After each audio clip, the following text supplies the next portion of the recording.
Bago tayo umabot sa point ng video na yan, ay samahan niyo muna ako kung paanong muntikan ko na siyang hindi ituloy. Grabe ang aga nagising ng person para mag-asikaso bago umalis ng bahay niyan kasi talagang nilulook forward kong araw na ito na maka-attend uli ng dance class. Biruin mo 3 p.m. start ng dance class, 12 noon umalis na ako ng bahay. Grabe, 3 p.m. exact, nasa MRT station Shaw Boulevard na ako kaya naghabal na lang ako papunta sa mismong full out studio. And ang lapit lang pala niya, Diyos mio. Pero dahil nga first time ko lang naman dito at late na ako, kaya naisipan ko na lang maghabal. Pinatos ko na at ito na nga.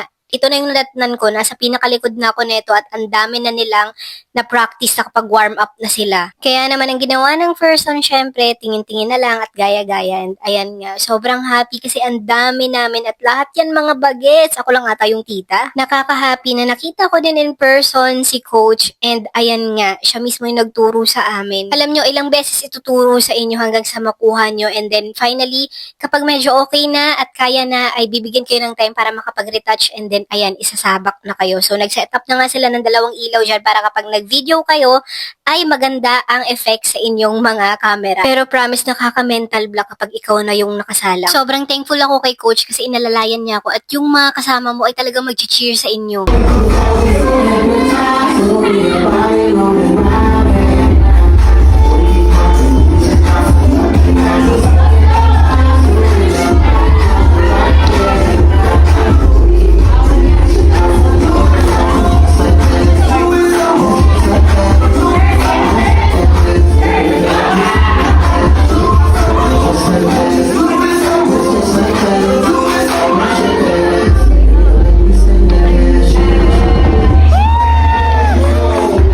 O, di ba lahat nag-cheer talaga para sa inyo and ayun yung nakakatuwa kapag uma-attend ka ng dance class. Tingnan nyo, napakadami nila.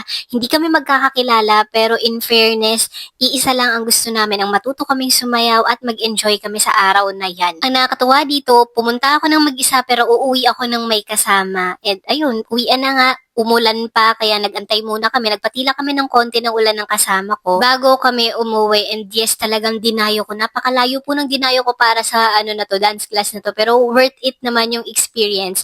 And ayun na nga, pabiyahe na ako kasi inaantay na ako ng asawa ko. Thank you so much sa asawa ko. Grabe.